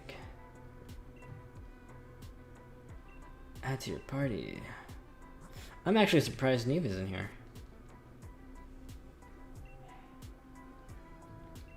The online in this game is experimental, to say the least, but I wish they didn't remove battle replays. Oh, that's right, that's another thing I hate.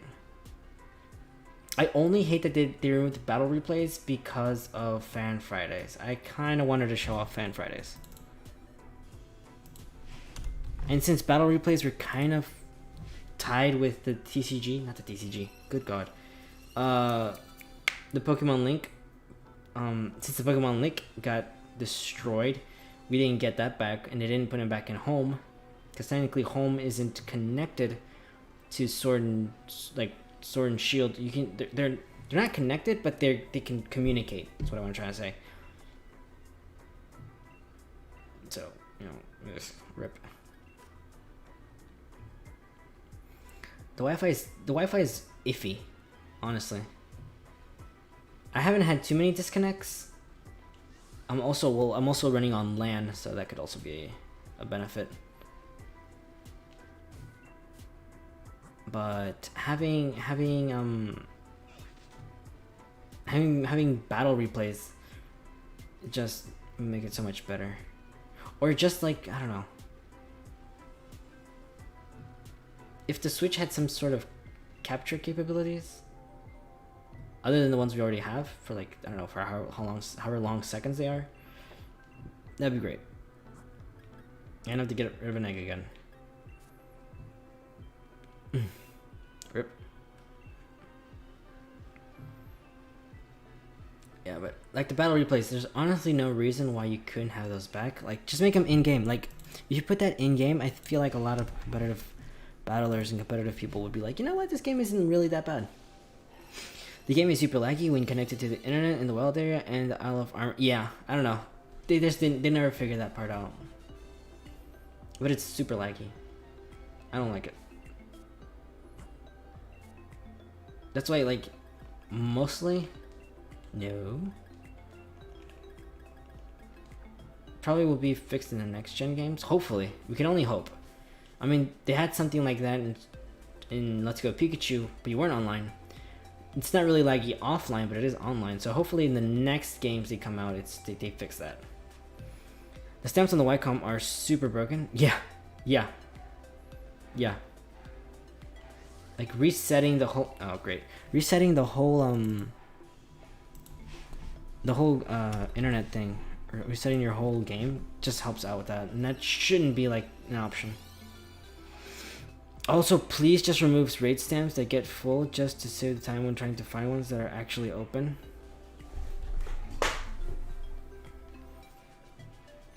I think that's a timing issue, actually. Because it's super laggy, that's probably also why. You probably want to back out and refresh.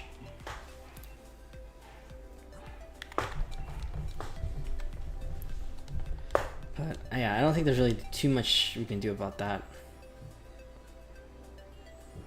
Especially if a lot of people going to them at the same time, you kind of the game doesn't know if it's actually full or not, because I think it's still trying to decide whether or not it's accepted the entrance of the players. So it's just, so it doesn't break, it's just open until it times out, honestly. It still does that no matter what you do. Oh, like going back and refreshing it?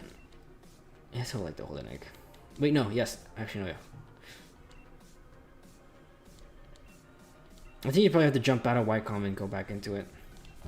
That's the only way to fix it. I mean, I haven't had too many problems with that, unless it's like we're doing stream and like we're joining streamers and like they have like 50 or 60 people going on at once. Am I the only one who is very bothered by the horrible pop-in?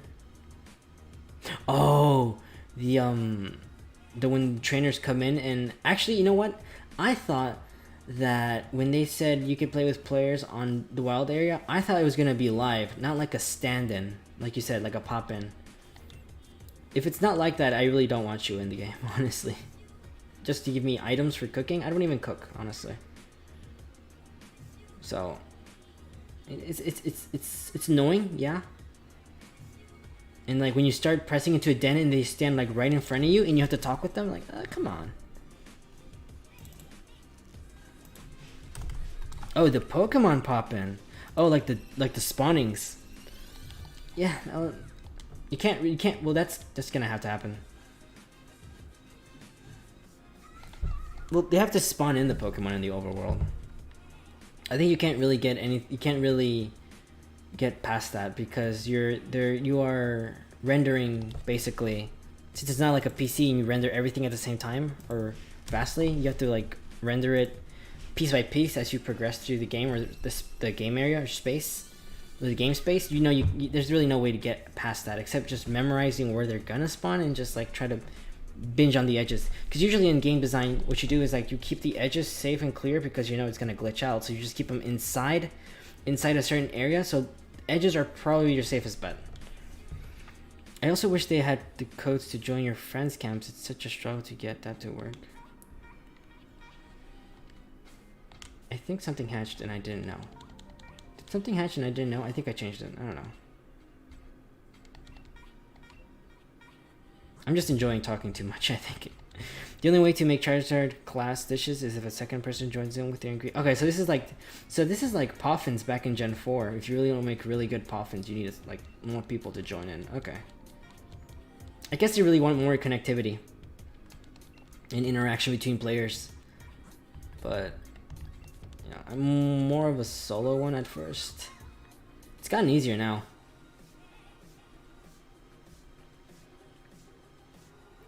It's gotten easier with friends to play with. But if you just want to solo it, you know, it's kind of difficult to do everything. So you kind of like miss on features, and you're like thinking like, well, why does these features even exist?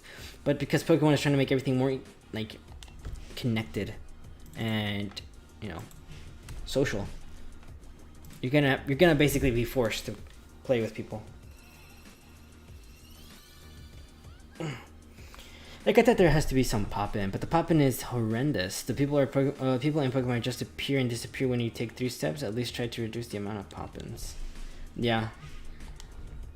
Their algorithm for spawns and despawns should probably be checked out. I mean, let's see. I mean, this is sort of wild area-ish. So, let's see. Oh, no, I think it's worse in the wild area. Yeah. Some areas just have certain limited amounts of pop-ins, but I think the wild area is so much worse. Like, internet, okay. The people pop-in I think are more annoying for me than the actual Pokemon pop-ins.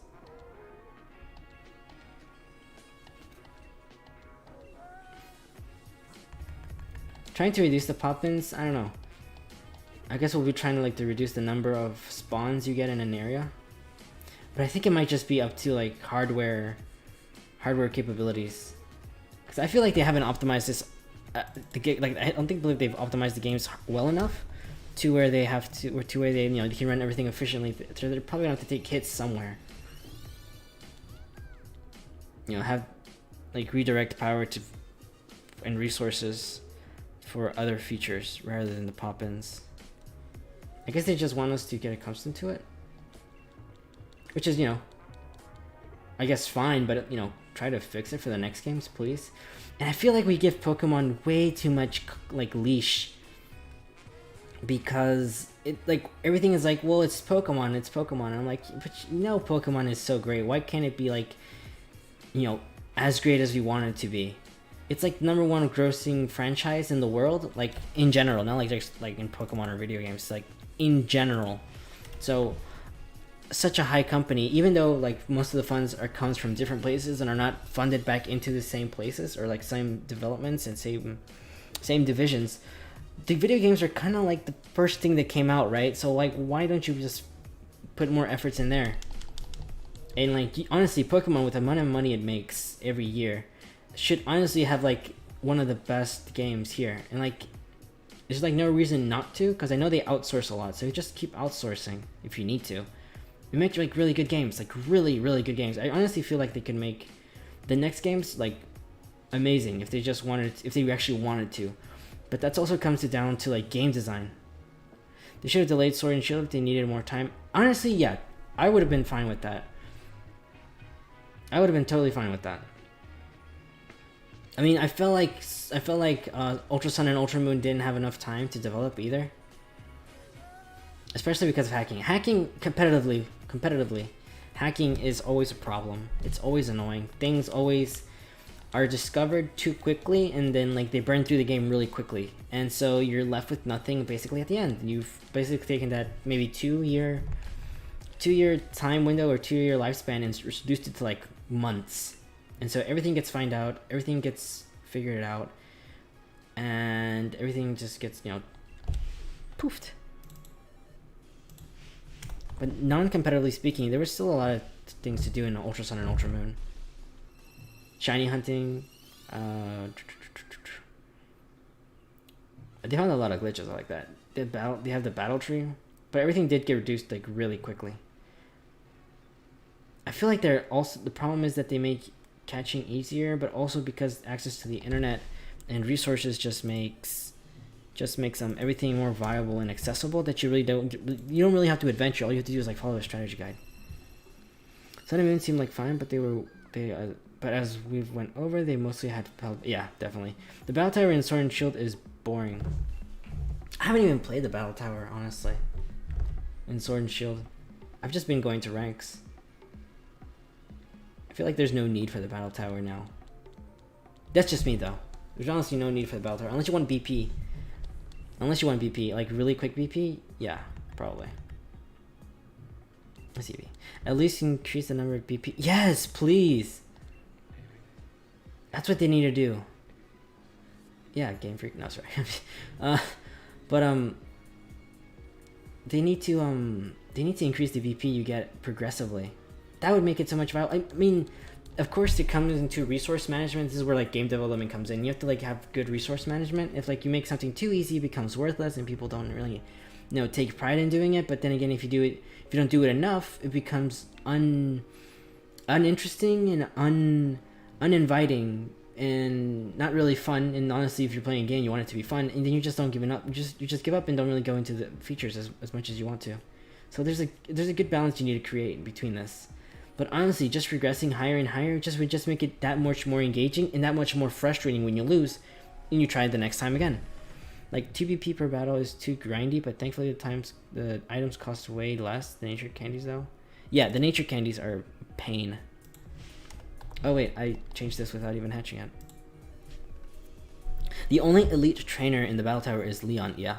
And the only person that uses Dynamax is Leon and another random NPC. Yeah, see, that's another thing they should have done. But at the same time, why would you make this new feature in Dynamax or new gimmick and not include it into the battle tower? Basically, the battle tower replaces the ranked if you don't have internet. So wouldn't you want to experience the whole shebang? Honestly, I mean, that's me, but I guess you'd make it too difficult. But I mean, at this point, if you don't make the Pokemon games difficult, make the battle tower difficult. Make people actually have to fucking work for it. Haven't ran into that NPC, but in Sun Moon, there's an NPC who fights you with a full team of legendaries. See, that's cool. The single generation, yeah, I don't like the single generations either. But I think like megas were good. I hate Z moves. They had some cool gimmicks in Z moves, but I hate the Z moves. But the only reason, I feel like the only reason why we have these single generation gimmicks are because of power creep. Because we need to fix the old Pokemon that aren't, they're struggling power wise. And get them up to, a good level. Yeah, Z moves were busted. Although they were fun and gimmicky at first, they just got busted after a while and just like became a chore, because now if you have Z moves and megas, you need a mega, you need a Z move, you need a pseudo legendary and stuff like that, and ugh. And you give up items and stuff like that, so it's just too much at this point. And honestly, there's a comparison that Verlis made, like to Yu-Gi-Oh! When you had synchro summons and you had freaking whatever they're called, pendulums and everything like that. It became too much, and you're just left with a bunch of, I have to have this, and this, which honestly limits how good your team is or how varied your team could be. Unless you want to spend massive amounts of time, which it doesn't really, give it up. I don't like Gigantamax. It's barely different from Dynamax. I kind of like Gigantamax actually. I mean, if you use Gigantamax Lapras, it's so good. Like, Gigantamax Lapras is so good. There's ways to counter it, but still, it's like a really good throw-in. Really good throw-in.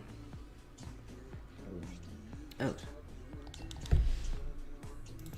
And, like, Dynamax Lapras does not compare to the Gigantamax Lapras. Let's see, what else could be a Gigantamax Lapras that's really good? Gigantamax just adds additional effects like Confusion and Sleep. Or instant Aurora Veil double screens on a move that actually attacks. Before, you had a Roarville, you had to use Alolan Ninetales, and then you had to protect it, and you had to have a Hail in. But now you can have any ability on Lapras. Gigantamax whenever you want after a protect, maybe. And then give instant also boost into HP for more survivability. And then you would be able to survive, if granted no one. You can't be taunted either. Like, thing is, you could taunt Alolan Ninetales and they won't be able to give up Auroraville unless they had maybe like Scarf or something like that, or it was naturally fast. Oh, you don't like that every status move becomes into a max guard? I guess maybe not, but I guess like if every status move has its own like ability, I feel like that'd be just too. Excuse me, that'd be just like Z moves all over again. So I kind of like that they have Max Guard. Personally, I mean you kind of don't want to Dynamax a Pokemon that just has all support moves or status moves, because you're not really doing damage. And usually the Gigantamax and Dynamax Pokemon are meant to increase in damage. And effects like sun, like fire brings sun, electric brings electric terrain, water brings rain, rock brings sand, storm, and stuff like that. I could be wrong, but I think status moves become G-Max moves on G-Max mons. No, I don't think. No, they still become Max G-Max. The Max Guard, G-Max Guard. No, they still become Max Guards.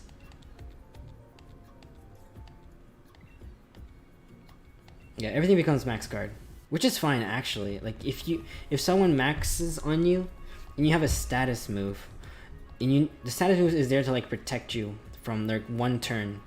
Let's say you had like a weakness policy, you can protect one turn, run out your G-Max, get a weakness policy up when you get hit, counter them, maybe get faster and bulkier depending on what you need, and then wreck them again with another G-Max guard. And if you're naturally better than them in standard form, you can like overtake them. So basically Dynamax is there to check Dynamax, or Gigantamax can check Dynamax, or Dynamax can check Gigantamax. It's a nice little like checks and balances it has with itself. I like it. I honestly like it, and I like that it lasts only 3 turns, and I like that you can't overuse it. Also, I like that you can't use Choice Band, Choice Scarf, and Choice Specs on it either, which kind of adds into more of the viability of it. I got them mixed up with something else then. Probably. But, like Dynamaxing, I like Dynamaxing a lot. I like Megas a lot. If I were to keep one of them, I'd probably want to keep Dynamaxing though.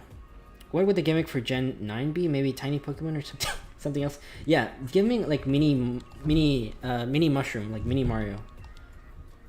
Now your power is reduced. Your power is reduced, but you're invulnerable. How about that? You take no damage because they missed you, but you have like little damage. No point. I don't know, honestly, it sounds like kind of funny if you ask me. we got Gigantamaxing, now we got Micro Maxing or Micro Minimizing. Meh. I don't know what the Gen 9 would be. Honestly, I did not expect this to be a thing. Dynamaxing or Gigantamaxing in Gen 8. It feels so natural though now that the game has been out for quite some time. But looking back to it, I thought they would just bring Megas or make more Megas. That's what I thought. I honestly don't know. The sky's the limit with them. Game Freak makes some really cool gimmicks, but I think they just, left field, honestly. Since they're part of Nintendo, it's just left field everywhere. I don't like how they made Pokemon get regional forms and then new evolutions. Oh, okay. So like, what's a good one? Obstagoon. Obstagoon's a good one. So they got regional forms from Linoon and Zigzagoon, and then they give a new evolution, which is Obstagoon. Or Galarian Wheezing. You have normal coughing, but it turns into Galarian Wheezing. I mean, it's not bad. I like regional variants, but I kind of it's the same thing that it's the same problem that has with Megas. Like, if you're gonna give some, how do you consider which ones get the regional variants, and how do you know which ones need it? Because we know that regional variants change typings, they even change stats, so it's kind of like a rework.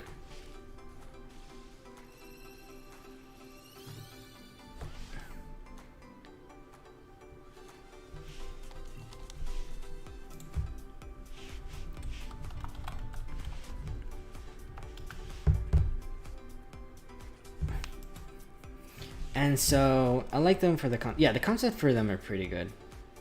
So, but sometimes the regional variants competitively, they Lord Masuda, please don't give Charizard another form in 9 gens. Yeah, Charizard is like the baby, not the baby, like the fan favorite.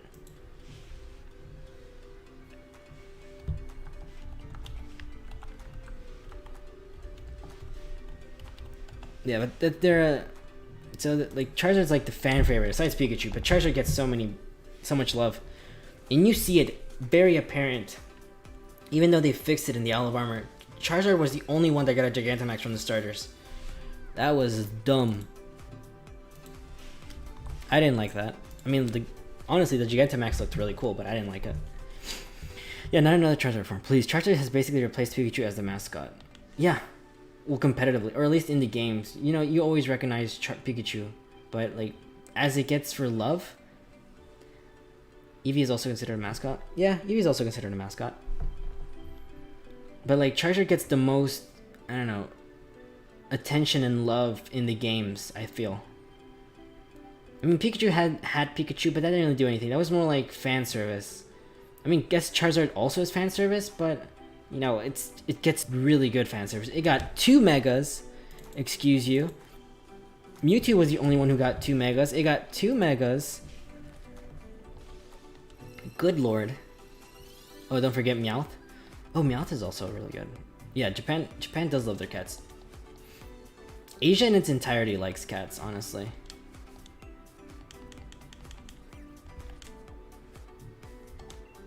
Alright, we're gonna do his last 2 eggs. Let's just run out these eggs. We didn't get a shiny, but we'll see. We'll figure out the head count later. It's on the box order to Pokemon Red and Pokemon Fire Red. Is it? I haven't seen the box art for it. Wait, how does it? Oh, Meowth? Meowth is in it? There's 2 islands off Japan that are overrun by cats. Oh, facts. We're hitting people with facts here, aren't we? 2 megas, 1 Gigantamax. 2 megas, 1 Gigantamax. What else? It got a Z. No, it didn't get a Z move. Did it? Did the starters get Z moves? I know the Gen 7 starters got Z moves. Why did my voice crack? Yeah, but Charizard has been getting love recently, starting in Gen 6. Ooh, look, a feather.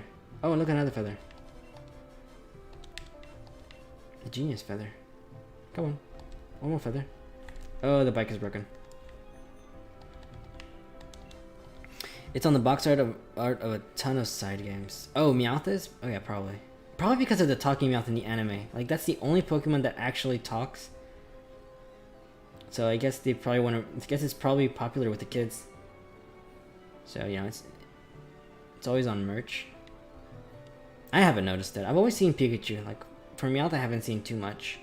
It did get a Gigantamax Meowth though, so maybe you're right. I think you're probably right. It did get Gigantamax. Like, not even Persian got anything. Oh, you're talking about Charizard. Oh, you're right. Oh, you're right. Right. Never mind. I got Meowth. No, yeah, Charizard definitely gets a lot of love. It's definitely like a secondary mascot. Not like primary, but it's like a secondary mascot. They're forcing Eevee to be like the secondary mascot, but we all know Charizard is like very mascot-y. It's most recognizable. Like, Lizardon is like the most popular Pokemon. Especially Gen 1. If you played Pokemon, you probably picked either Charizard or Blastoise, but you'd always want to go with Charizard. Especially in Origins now. They made Red pick Charizard. Sorry, Charmander, which made Charizard. So, oh, that's it. Oh, that's it. Okay. Okay, we'll do a head count after. We'll do a head count afterwards. We'll just get these Pokemon in the boxes. Yo. Okay, guys. I think 2 hours is up, pretty much. So we are going to end stream. We didn't get the Eevee we wanted. We didn't get the shiny Eevee, unfortunately. Oh shit, you're right. It did get 2 regional forms. You are right. Oh, we've been sleeping on Meowth then. It is getting a mascot upgrade too. Shit. Damn. Okay. Okay, look into this. But I do like Berserker. Berserker is definitely good. But thank you guys for coming to stream. Thank you guys for watching. Thank you guys for chilling with me. I have more streams on Saturdays and Sundays, usually at 8 p.m. If you're new to the channel, don't forget to like if you liked the video, subscribe if you haven't. I have links down below for Discord and Twitter. Follow me on Twitter for whenever I post something. I try to post early. I don't get to. But Discord, we're definitely hanging out in Discord and talking about Pokemon and other random stuff. videos also coming out for Tuesday and Thursday. I'm planning on making those. And yeah, I think that's about it. So thank you guys again. Thank you for your support. And I will catch you guys later.